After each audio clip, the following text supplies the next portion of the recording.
जी, अस्सलाम वालेकुम।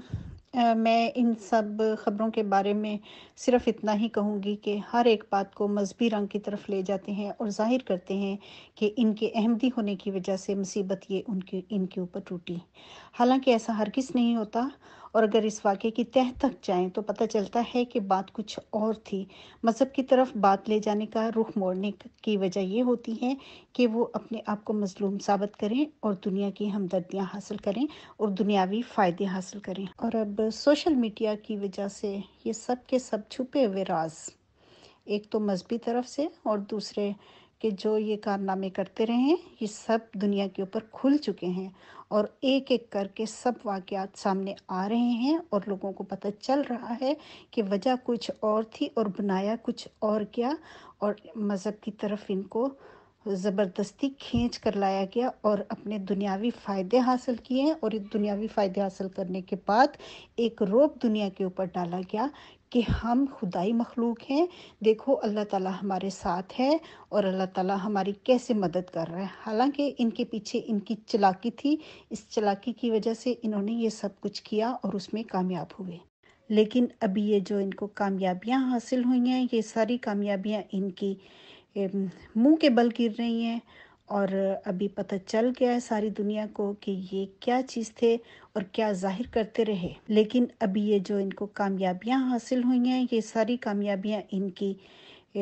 मुंह के बल गिर रही हैं, और अभी पता चल गया है सारी दुनिया को कि ये क्या चीज़ थे और क्या जाहिर करते रहे। जी बिल्कुल, ये डिसऑन कर देते हैं या फिर उसी वाक़ये को जमात की तरफ ले जाते हैं कि हमें हमारे अहमदी होने की वजह से ये हमारे ऊपर ज़ुल्म हुआ है। और मैंने तो खुद ऐसे बहुत सारे लोग देखे हैं जो कि जराइम करते हैं, जेलों में से होके आते हैं और बाद में कह दिया जाता है कि ये तो असीराने रहे मौला थे। मतलब कि वो जेलों में गए होते हैं या कोई कत्ल करके, या कोई ऐसा मतलब कि बहुत ही बड़ा जुर्म करके गए होते हैं, और बाद में उनको कह दिया जाता है कि ये जो हैं ये असीराने रहे मौला थे। लेकिन ऐसे माहौल से घुटन सिर्फ उन्हीं को होती है जिनके दिमाग खुले हुए होते हैं, जिनके दिमाग घुटन के आदी हो चुके होते हैं, उन मुनाफ़िक़त के आदी हो चुके होते हैं, उनके रच बस गई होती है, उनके वजूद में, उनके दिमागों में उनको घुटन भी नहीं होती और वो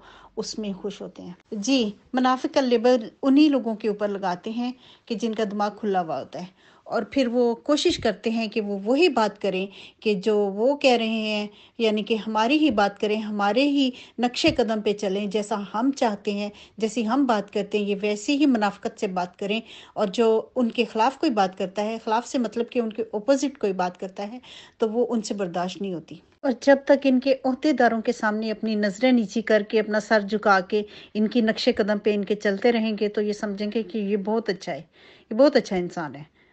और वो भी सिर्फ उस वक़्त तक। जब आप थोड़ा-सा अपने ध्यान को बटाएँगे, दूसरी तरफ कोई अपना काम करेंगे, तो वो आप उनकी नज़र में भी वो नहीं रहेंगे जो पहले थे।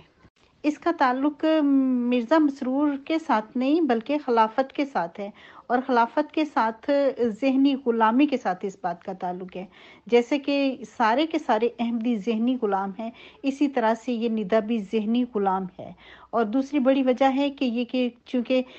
इसके अंदर खून है उस खिलाफत का, उस नबूवत में से निकली हुआ खून है इसका, तो ये स्टेटमेंट देने की इसकी वजह ये है। और ये बात है कि एक इंसान जब अपने अंदर खालिस होता है और अपने आप को बिल्कुल ठीक समझ रहा होता है, और अपनी खिलाफत को और जिस चीज़ के अंदर होता है उनको ये बिल्कुल ठीक नज़र आ रही होती हैं ये चीज़ें, तो वो उस वक़्त तक ये नहीं सोचता। वो सोचता तो उस वक़्त है कि जब उसके ऊपर सारी चीज़ें बाद में खुल जाती हैं, तो फिर वो ये सोचता है कि मेरे साथ क्या हुआ?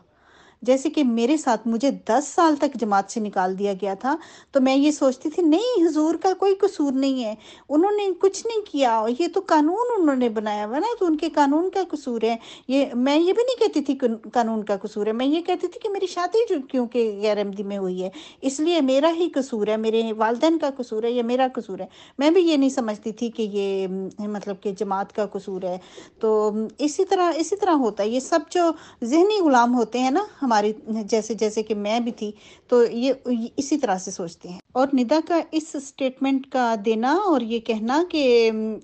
مطلب میں خلافت کے خلاف نہیں ہوں، یہ اس کی صداقت کا ثبوت ہے، کیونکہ وہ سچی ہے، اس لیے وہ اپنے اندر سچی ہے اور وہ خلافت کو بھی سچا مان رہی ہے، اس نے اپنے اندر کی بات کی ہے۔ ہمیں اس بات کو سمجھنا چاہیے۔